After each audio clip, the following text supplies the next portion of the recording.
Good morning friends, welcome back to my channel. कैसे हैं आप लोग? आई होप कि आप लोग हेल्दी, खुश होंगे और कोरोना से बचे होंगे।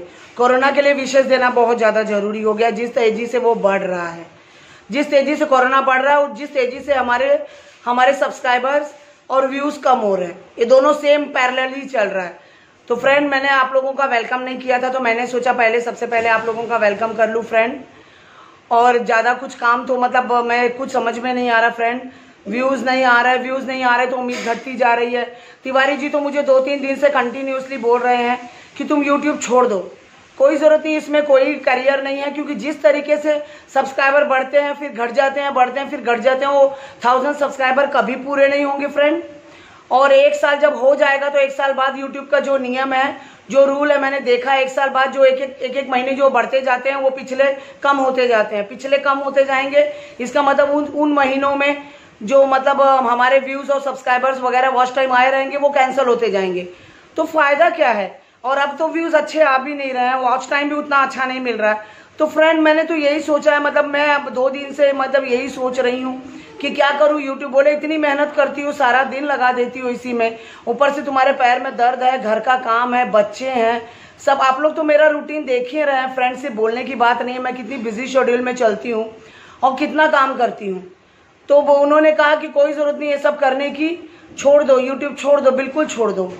उन्होंने तो सीधा हाथ उठा दिया, बोले ये तो इस तरीके से अगर सब्सक्राइबर बढ़ते तो अब तक तो नहीं तो 700 तो मेरे सब्सक्राइबर पूरे फ्रेंड हो ही गए होते। लेकिन वो कुछ फायदा, डेली 4, 5, 6, 7 कम से कम सब्सक्राइबर बढ़ते हैं, लेकिन उतने कम भी हो जाते हैं, तो क्या फ़ायदा। और फ्रेंड, आप लोगों को डेली बोलती हूँ मेरे ब्लॉग्स को फुल वॉच कीजिए, प्लीज़ फुल वॉच कीजिए। आप लोग वॉच नहीं करते हैं फ्रेंड, तो न चाहते हुए भी माथे पे टेंशन आ जाता है। मेरे क्या, हर किसी के आ जाता है। सब्सक्राइबर कम हो रहा है, ऊपर से व्यूज़ नहीं आ रहा है। पहले तो 250 तक व्यूज़ आते थे, अब तो फ्रेंड 150 के अंदर हो गए हैं व्यूज़। क्या आप लोगों को मेरे ब्लॉग पसंद नहीं आते तो आप लोग क्लियर कर दीजिए। फिर आप लोगों ने मुझे सब्सक्राइब ही क्यों किया फ्रेंड, जब आप लोगों को मेरे ब्लॉग ही पसंद नहीं है तो फिर सब्सक्राइब करने का कोई मतलब नहीं है। मैं बहुत दुखी हो गई हूँ आज, बहुत होपलेस हो गई, 2 दिन से एकदम होपलेस होती जा रही हूँ। एक तो शरीर साथ नहीं दे रहा है, ऊपर से उम्मीदें घटती जा रही हैं। और जिस तरीके से आजकल हम लोगों के साथ हो रहा है उससे तो और उम्मीदें कम हो गई हैं। कुछ करियर कुछ नज़र नहीं आ रहा, कुछ इसमें यूट्यूब में कुछ दिखाया, समझ में नहीं आ रहा कि आगे कुछ होगा हमारा। तो मैं बहुत होपलेस हो गई हूँ। आप लोगों के पास मेरे इन सवालों का अगर कोई जवाब हो तो प्लीज़ मुझे कमेंट सेक्शन में आके आप लोग प्लीज़ मेरे साथ शेयर कर सकते हैं अपनी फीलिंग। तो शायद आप लोगों की बातों से कुछ उम्मीद जगे। और चलिए फिर, और जो लोग मेरे चैनल पे नए हैं, प्लीज़ मेरे चैनल को, अगर आप लोगों को मेरे व्लॉग्स पसंद आते हैं, पहले मेरे व्लॉग्स को वॉच कीजिए, फुल वॉच कीजिए, फिर अगर पसंद आते हैं तो आप लोग मेरे चैनल को जरूर से सब्सक्राइब कीजिए। और उसके बाद विद बेल आइकन कीजिए और ऑल पे प्रेस कीजिए, तो मेरे नोटिफिकेशन प्रॉपरली आप लोग तक पहुंचेंगे। पता नहीं क्या यूट्यूब मेरे नोटिफिकेशन मेरे सारे सब्सक्राइबर तक नहीं भेज रहा है कि क्या, कुछ समझ में नहीं आ रहा। व्यूज़ इतने क्यों कम हो गए? व्यूज़ आई थिंक इसीलिए कम हुए होंगे क्योंकि उन लोगों तक नोटिफिकेशन नहीं जा रही है। नहीं तो लोग देखना क्यों छोड़ सकते हैं? जिन्होंने सब्सक्राइब किया वो देखना क्यों छोड़ेंगे फ्रेंड? तो आजकल 2-3 दिन से बातें बहुत हो जा रही हैं फ्रेंड। पसीना इतना हो रहा है, पंखा चला के करने से उसकी आवाज़ आती, फिर भी मैंने आज फैन बंद नहीं किया, हिम्मत नहीं पड़ी फैन बंद करने की। तो चलिए, और मेरे ब्लॉग्स आप लोगों, और हाँ, मैं कभी आप लोगों को बोलना ही, मैं एक्चुअली मैं बोलना ही भूल जाती हूँ। आप लोग मेरे वीडियोस को अगर पसंद आएंगे तो जरूर से शेयर कीजिएगा। शेयर करने से भी व्यूज़ बढ़ते हैं, तो आप लोग जरूर से शेयर कीजिएगा, फुल वॉच कीजिएगा और ढेर सारे लाइक कीजिए और अच्छे से कमेंट कीजिए। चलिए फ्रेंड, अब आगे का काम देखते हैं, अदरवाइज बात करते करते ही देर हो जाएगी। चलिए, आज फ्रेंड सिद्धार्थ के एग्ज़ाम्स ख़त्म हो गए हैं, उसका अब कोई टेंशन नहीं रहा, तो पूजा भी शांत मन से कर रही हूँ। अदरवाइज इतनी जल्दबाजी हो जाती है, जबकि पूजा पाठ शांति से करना चाहिए, लेकिन क्या करें, कर्तव्य बड़ा हो जाता है। तो उसका एग्ज़ाम 10:30, आप लोगों को तो पता है शॉर्ट नोटिस रहता था कि 10:30 बजे तक तैयार होके बैठना होता है सिद्धार्थ के पास, सब काम निपटा के। तो आज मैं बड़ी शांति से पूजा कर रही हूँ। माना मुझे आप लोगों ने तो देखा कितना दूर उस तरफ ले जाके भगवान जी को स्नान कराना पड़ता है, उनके बर्तन साफ करने पड़ते हैं। लेकिन यहाँ पर भी मंदिर मेरे घर के एक एंगल पे है और किचन मेरा दूसरे एंगल पे, तो उतना चल के जाना इस समय, वैसे भी पैर में बहुत दर्द है। वैसे बच्चे पूजा करते हैं, निम्मी विम्मी सिद्धार्थ भी करते हैं, लेकिन मैं चाहती हूँ कि सवेरे का पूजा एक बार मैं ही कर दिया करूँ, इवनिंग का पूजा तो कोई भी कर देगा बच्चों में से, क्योंकि सवेरे की पूजा ही मेन होती है, जिसमें भगवान जी को सबको नहलाना धुलाना होता है और सबको मतलब साफ करना होता है। वैसे तो डेली मैं पूरा मंदिर साफ़ नहीं कर पाती हूँ, क्योंकि उसको करने में बहुत टाइम लगता है, करीब नहीं तो आधा पौना घंटा लग जाता है अगर मैं डेली पूरा मंदिर साफ़ करूँ। वैसे मेरा मंदिर साफ़ ही रहता है, जो ज़रूरी होता है वो साफ़ कर देती हूँ और फिर ऐसे ही पूजा कर लेती हूँ। बच्चे सो के उठ गए हैं सवेरे। आज सिद्धार्थ ने मुझे बोला था, आज उसका एग्ज़ाम ख़त्म हो गया, 9th को उसका लास्ट पेपर था। बोला मम्मी मुझे कम से कम 10:30 बजे उठाना। तो मैं हंसने लगी, बोला मम्मी मैं एकदम थक गया हूँ एग्ज़ाम देते देते। तो मैंने बोला चलो ठीक है। तो 10:30 बजे तो नहीं, फिर भी वो 9:45-10 बजे करीब उठा। और यहाँ देखिए यही सब काम करने में मेरे पैरों में इतना दर्द है, ठीक से खड़ा हुआ नहीं जा रहा, ठीक से चला नहीं जा रहा। और विम्मी उधर किचन में गई है, किचन में ब्रेकफास्ट की रोटियां वगैरह बनाने के लिए। और यहाँ पे मैंने बिस्तर समेटा, सिद्धार्थ देख रहा है, सिद्धार्थ ही शूट कर रहा है एक्चुअली। उसको मैंने बोला चलो आज कुछ काम नहीं है, तो अब तुम्हारे एग्ज़ाम ख़त्म हो गए, अब तुम कैमरा पकड़ के अब कैमरामैन मेरे बन जाओ। तो वही वो कैमरा से शूट कर रहा, उसे मैं इंस्ट्रक्शन दे रही थी, अदरवाइज़ वो में से मेरे चेहरे को ही कैप्चर कर रहा था। तो मैंने कहा सिर्फ मेरे चेहरे पे कैमरा मत रखो, बहुत ही ऑकवर्ड लगेगा। कुछ और भी जो मैं कर रही हूँ एटलीस्ट वो तो व्यूअर्स को देखना है कि मैं क्या काम कर रही हूँ, क्योंकि फ्रेंड्स उसको सिखाना पड़ता है, बताना पड़ता है कि कैसे वीडियो शूट किया जाता है। आज तिवारी जी ने ब्रेकफास्ट किया तो सब्जी उन्होंने छोड़ दी, तो बोले बच्चों को दे देना इसी में। सिद्धार्थ सब्जी ध्यान नहीं दिया उसने, वो धुनकी में ले जाके बेसिन में रखने लगा। मैंने उसे रोका तो यहाँ पर भूल गया, फिर गया उस कमरे के उस किचन के बेसिन में रखने लगा। फिर भी मैंने उसे आवाज़ दी, मैंने कहा नहीं इसको यहाँ रख, तो ऊपर रखने लगा। मैंने कहा नहीं ऊपर सब खाना रखा है, थाली को नीचे रखो।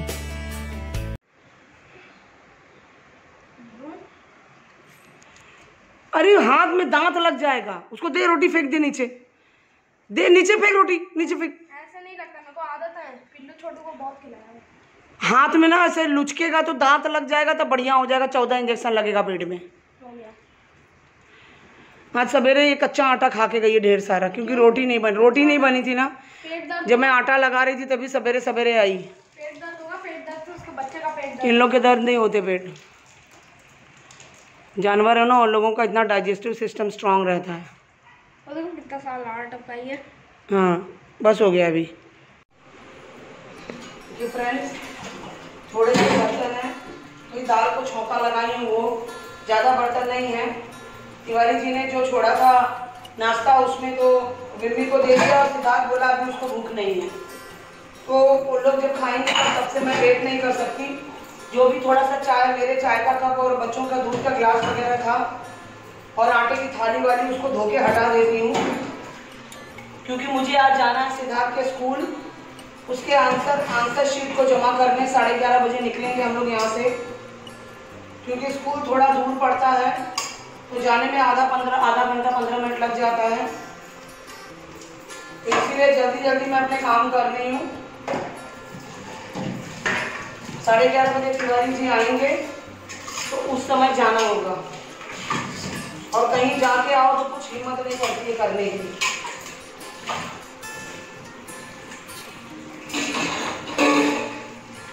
रात के बर्तन मैंने धुले थे, उसको मैंने स्टैंड में आज ऑलरेडी लगा दिया है, तो इसीलिए मेरे स्टेनर में ज़्यादा बर्तन नहीं है।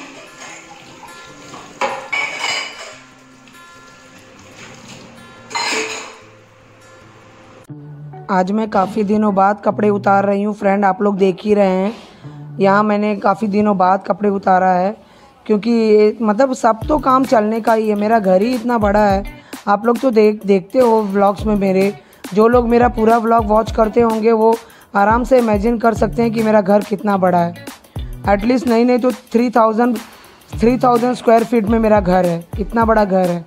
तो कपड़े आज मैं उतारी, तो दरअसल मेरे उतारे बिना और मेरे कपड़े रखे बिना ठीक से बच्चे रख नहीं पाते हैं। तो वही मैं बोली चलो आज थोड़ा सा पैर में तो नहीं आराम है, लेकिन आज सिद्धार्थ का एग्ज़ाम नहीं है तो मैं उससे फ्री हूँ। जिस दिन से उसके एग्ज़ाम स्टार्ट हुए थे मैंने कपड़े उतारने और रखने का काम मैंने बंद कर दिया था। वैसे भी कपड़े समेट के कबर्ड में रखने का काम सिद्धार्थ का है। मैंने अपने सब बच्चों के काम डिस्ट्रीब्यूट कर रखे हैं कि कौन क्या काम करेगा।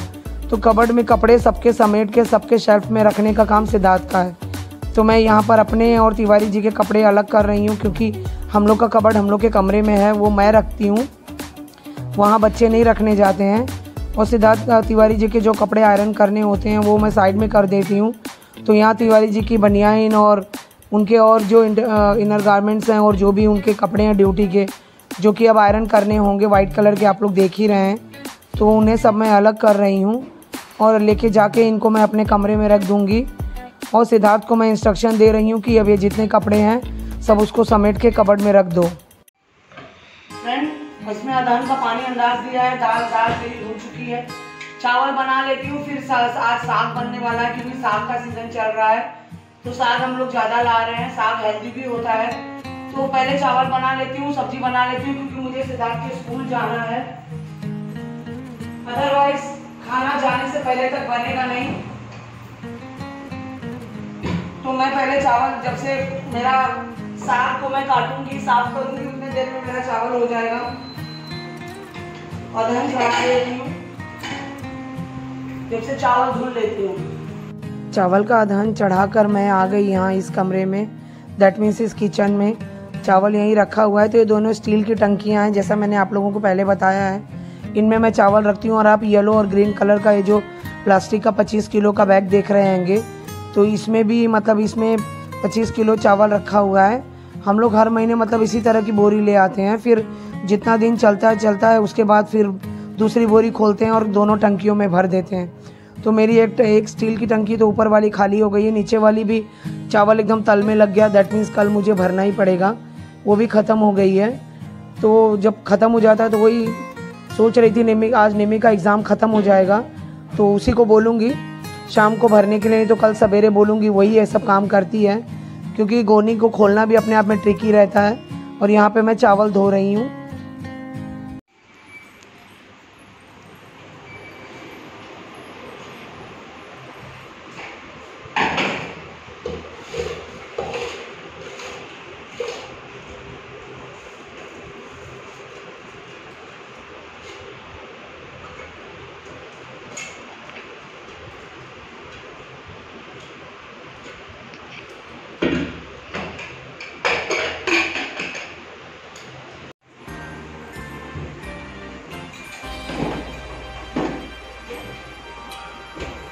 इसमें फ्रेंड मैंने साग रखा हुआ है और ये मैंने पोटैटोस निकाल लिए हैं। अभी इसका साग का सब्जी काटूंगी।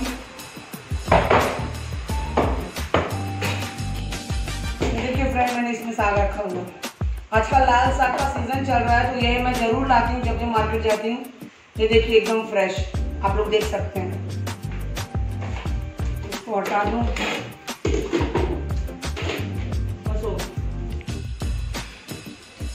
खड़ा नहीं हुआ जा रहा, तो इसीलिए मैं पोटैटोस को बैठ के ही छील रही हूँ।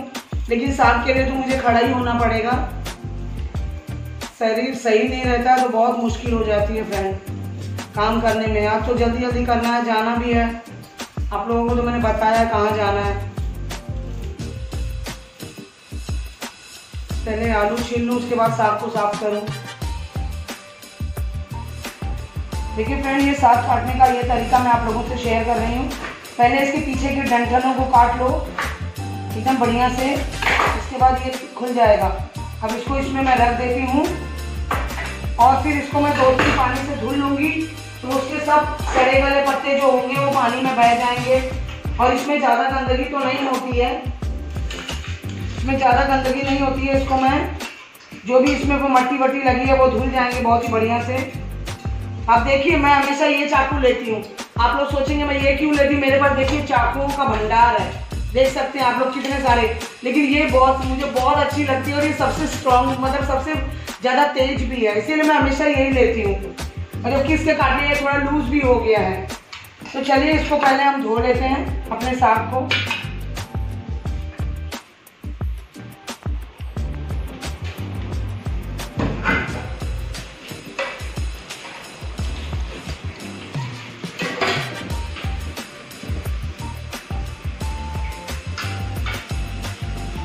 इसमें देखिए फ्रेंड, आपको दिख रहा है कि नहीं, ये देखिए इसमें पानी भर के और इसमें मैं 3-4 पानी से इसको धो लूंगी और इस थाली में निकाल लेती हूँ। बड़ी वाली थाली में मैं साग को हमेशा, चाहे पालक हो चाहे चौलाई का साग हो, कोई भी साग हो, उसको मैं इसी तरीके से धोती हूँ।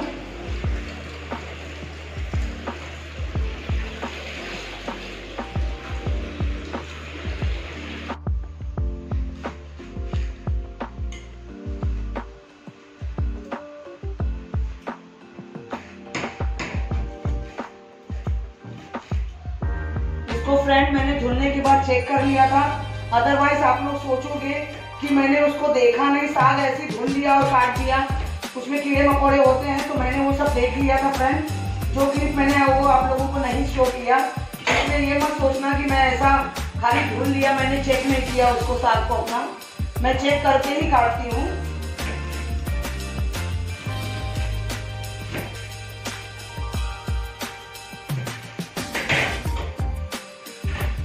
चॉपिंग बोर्ड पे फ्रेंड बड़े जल्दी कट जाता है, अदरवाइज हाथ से काटने से इधर की उंगली मेरी कटने लगती है, इसीलिए मैं साग वगैरह चॉपिंग बोर्ड पे ही काटती हूँ। और पोटैटोस हुआ या कोई और सब्जी हुई वो ऐसे हाथ में लेके काटती हूँ।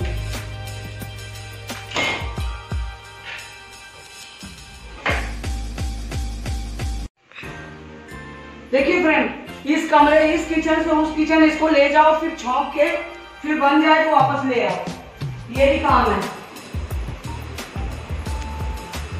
देखिए ये कर रही हूँ। अब इसी कढ़ाई में मैं छौंक रही हूँ। इस कढ़ाई में सवेरे मैंने आलू फ्राई किए थे, क्योंकि ब्रेकफास्ट के लिए देरी हो रही थी, तो आलू फ्राई किए थे। अभी तक मेरी ये चिलीज नहीं कटी हैं।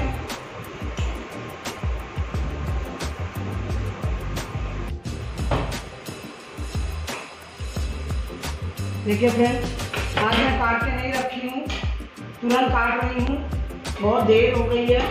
आप लोग कहेंगे मैं हमेशा बोलती हूँ देर हो गई है, मैं क्या करूँ, मेरा शेड्यूल इतना टाइट रहता है कि मुझे हमेशा देर होता है। मैंने कई बार इसकी रेसिपी आप लोगों से शेयर की है, तो मैं अगर डिटेल में नहीं जा रही हूँ, बस आप लोगों को ऐसे ही शेयर कर रही हूँ, बनाते बनाते आप लोग देख लीजिए। देखिए सारी मिर्ची भी यहाँ गिर रही है, जल्दी जल्दी का कमाल है।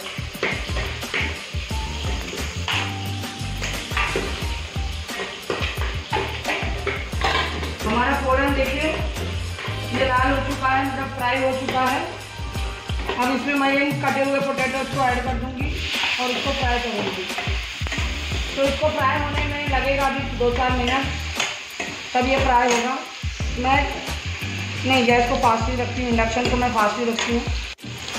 देखिए फ्रेंड, हमारे पोटैटो फ्राई हो चुके हैं जितना हमें फ्राई करना था। अब इसमें मैं अपने ये साग को ऐड कर दूंगी जो मैंने काट के रखे हैं। आप लोगों ने देखा होगा मैं साग काटने से पहले धुलती हूँ, और काट के तब नहीं, मतलब पहले धो लेती हूँ उसके बाद ही काटती हूँ। मैंने कई लेडीज़ को देखा है, मैंने यूट्यूब पे देखा है कि वो लोग सब्जी को काटने के बाद पानी में, उसमें पानी भर के रख देती हैं, जो कि साइंस कहता है वो गलत है। इससे कि उसके सारे न्यूट्रिएंट्स पानी में बह जाते हैं और हमें 50% ही मिलता है।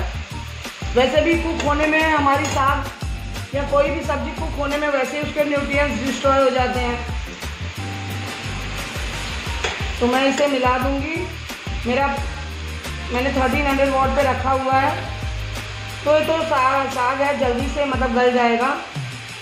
अब मैं इसमें सब सामान जल्दी जल्दी डाल दूँ। आज अभी तक मैंने ब्रेकफास्ट भी नहीं किया, जो मेरा ब्रेकफास्ट होता है।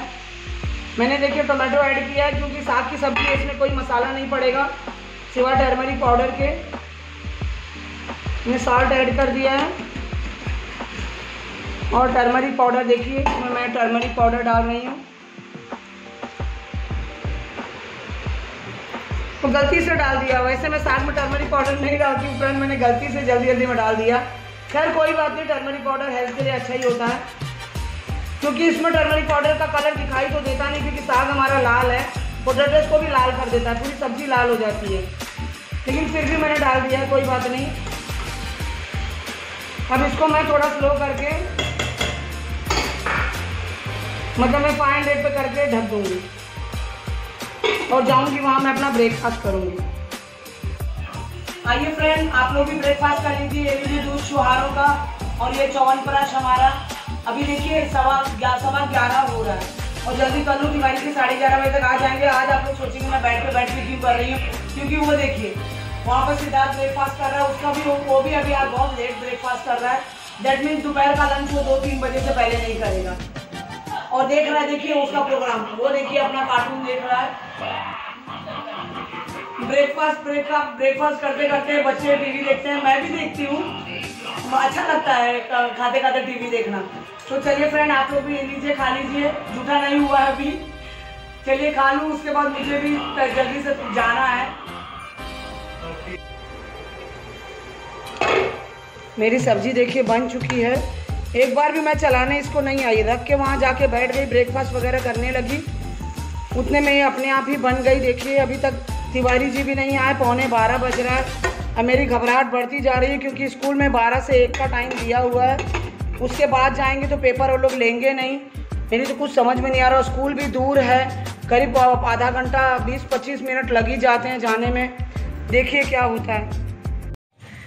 चलिए फ्रेंड्स अब इस व्लॉग का यहीं पर एंड करते हैं, और ज़्यादा क्या बात करूं, जितना बोलना था सब तो बोल चुकी।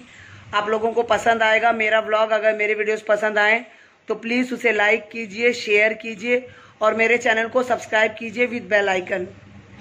और कल फिर आऊँगी एक बहुत ही अच्छे से और प्यारे से व्लॉग के साथ। अभी मुझे जाना है सिद्धार्थ के स्कूल, तो वहाँ देखिए कितना टाइम लगता है। चलिए कल फिर मिलेंगे, बाय बाय।